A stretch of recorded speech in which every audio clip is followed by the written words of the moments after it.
Բարև ձեզ հարգելի հայրենակիցներ, ես Մարատ Հակոբյանն եմ Կիևից։ Այսօր Ուկրաինա Ռուսաստանի լայնածավալ ներխուժման 1198-րդ օրն է, մինչ Պուտինը ծեծված ավազակի նման փորձում է ուրիշներին մեղադրել ահաբեկչության մեջ, Ուկրաինայի զինված ուժերն իրենց գործն են անում եւ առաջնագծում եւ ագրեսոր երկրի թիկունքում։ Մեր Telegram ալիքի բաժանորդները հավանաբար արդեն տեսել են ուկրաինական կողմի ռազմական աշխատանքի հետաքրքիր կադրերը, բայց ասեք, որ զվարճալի է, թե ինչպես մեկը, ով իրեն համարում է մեծ տերության մեծ առաջնորդ, միայն երրորդ օրը համարձակություն գտավ դուրս գալ ժողովրդի մոտ, երևի գիտեր, որ Թրամփը զանգելու է, ոգեշնչվել էր, բայց նույնիսկ 3 օր հետո Պուտինը համոզիչ տեսք չուներ, երևի շատ էր ազդվել ահաբեկիչը, ուրիշներին մեղադրեց ահաբեկչության մեջ, չնայած ազդվելու շատ բան ունի, եթե Ուկրաինան արդեն հիմա է նման վնասներ պատճառում ռուսական ռազմական մեքենային, ապա երեկվա Ռամշտայնի միջոցառումից հետո Պուտինի անքուն գիշերները ամենայն հավանականությամբ կշատանան,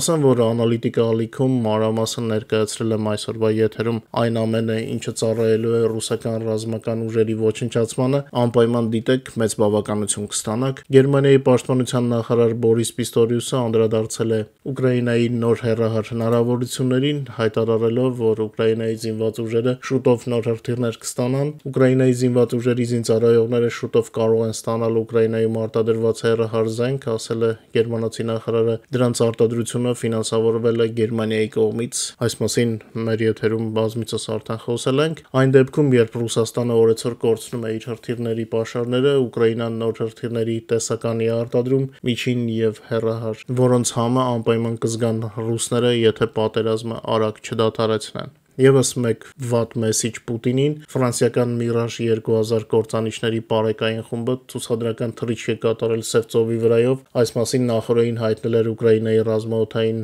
ուժերը։ Մանևրը եզակի էր իր հետագծով, ինքնաթիռները երթուղի էին ընտրել Ուկրաինայի պետական զինանշանի տեսքով, սա գրանցվել է թռիչքի հետևման բոլոր հարթակներում։ Mirage-ների մանևրը տեսել են ոչ միայն ռուս զինվորականները, այլև աշխարհի միլիոնավոր սովորական օգտատերեր։ Ուկրաինայի ռազմաօդային ուժերը շնորհակալություն են հայտնել իրենց ֆրանսիացի գործընկերներին Ուկրաինային նման աջակցություն ցուցադրելու համար։ Սա նաև ուղղակի անարգանք է Ռուսաստանի համար, չէ՞ որ Մոսկվան Սևծովը ուզում է իրենը համարել։ Եվս մեկ վատ լուր Պուտինի համար, ՆԱՏՕ-ն վերլուծել է SBU-ի Սարդոստային գործողությունը եւ տրամադրել անկախ տվյալներ Ռուսաստանի ռազմաօդային ուժերին հասցված վնասի վերաբերյալ։ Մեջբերեմ Ռուսաստանի ոչ մի երկրամաս այլևս անձեռնամխելի չէ Ուկրաինայի համար, հայտարարել է Դաշինքը, հաստատելով, որ խոցվել է ռուսական ռազմավարական ավիացիայի ավելի քան 40 միավոր, որոնցից մի մասը ոչնչացվել են, իսկ մյուսները վնասվել։ Ընդհանուր առմամբ ոչնչացվել է ռուսական ռազմավարական թեւավոր հրթիռների կրիչների 34%-ը, որոնք Դաշինքը անվանել է Ուկրաինայի վրա ռուսական թեւավոր հրթիռային հարվածների աշխատող ձիեր։ Մեջբերեմ սա հարված էր այն օբյեկտներին, որոնք ակտիվորեն օգտագործվել են քաղաքացիական բնակչության դեմ պատերազմում, ասել է ՆԱՏՕ-ի ներկայացուցիչը։ Պատերազմի սկզբից ի վեր այս ինքնաթիռները արձակել են ավելի քան 3000 թեւավոր հրթիռ, որոնք հարվածել են Ուկրաինայի քաղաքացիական օբյեկտներին եւ ենթակառուցվածքներին։ Ալյանսի այս հայտարարությունը նաեւ տեղն է դնում ռուսական այն տխմար քարոզչությանը, թե իբր Սարդոստային գործողությունը իբր ահաբեկչություն էր։ Ոչ, աշխարհը հաստատում է, որ ռազմական թիրախների ոչնչացումը անվտանգային գործողություն է եւ ընդհակառակը ուղղված է ռուսական ահաբեկչությունը կանխելուն։ Անցնենք ռազմաճակատի լուրերին։ Վերջին 24 ժամվա ընթացքում ռազմաճակատում տեղի է ունեցել 169 մարտական բախում, հակառակորդը փորձում է հարձակվել 10 ուղղությամբ, ուկրաինական ստորաբաժանումները հակահարված են տալիս պաշտպանելով իրենց դիրքերը։ Ուկրաինական զորքերը հարվածել են թշնամու անձնակազմի զենքի եւ ռազմական տեխնիկայի կենտրոնացման 8 տարածքների։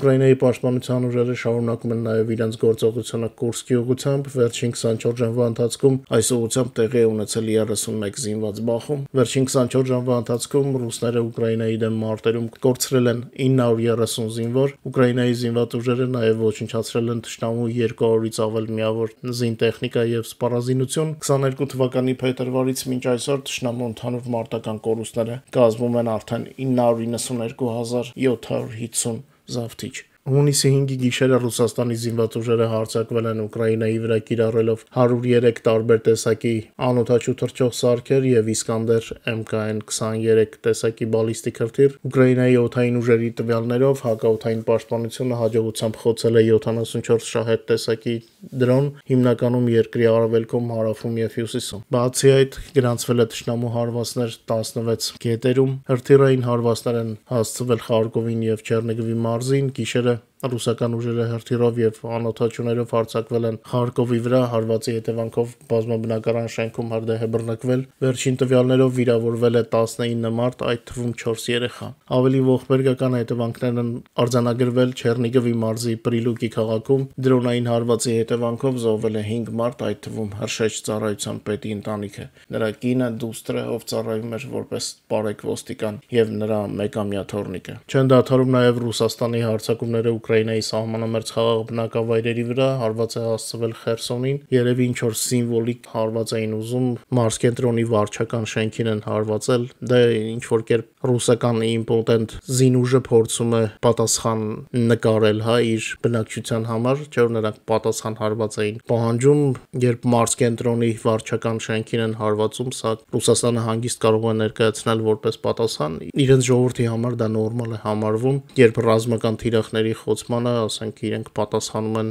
հարվածով վարչական շենքին, դա ամեն մեկը իր տարօրինակություններ ունի։ Իրենց հերթին ուկրաինական դրոնները շարունակում են գործել օկուպացված տարածքներում, ինչպես նաև Ռուսաստանում։ Ռուսաստանի տարածքում իրականացվել են մի շարք արդյունավետ հարվածներ, որոնց կադրերն արդեն տեսել են մեր Telegram ալիքի բաժանորդները։ Հունիսի 5-ին Ուկրաինայի զինված ուժերի ստորաբաժանումները համագործակցելով ազգային անվտանգության ծառայության եւ ուժային կառույցների հետ հրթիռային հարված են հասցրել ռուսական Իսկանդեր օպերատիվ մարտավարական հրթիռային համալիրների կենտրոնացման վայրին։ Այս մասին տեղեկացնում է Ուկրաինայի զինված ուժերի գլխավոր շտաբը, իսկ տեսանյութը արդեն մեր Telegram-ում է։ Հարվածը իրականացվել է ռուսական 26-րդ հրթիռային բրիգադի ստորաբաժանման վրա, որը տեղակայված էր Բրյանսկի մարզի Կլինցի քաղաքում։ Ըստ նախնական տվյալների, այդ ստորաբաժանումը պատրաստվում էր հարված հասցնել ուկրաինական բնակավայրերից մեկին, ամենայն հավանականությամբ Կիևին։ Թիրախները խոցվել են, թշնամու մեկ հրթիռային կայան ոչնչացվել է հզոր պայթյունով, եւս 2 կայան մեծ հավանականությամբ վնասվել են։ Հարվածի արդյունքները դեռ ճշտվում են,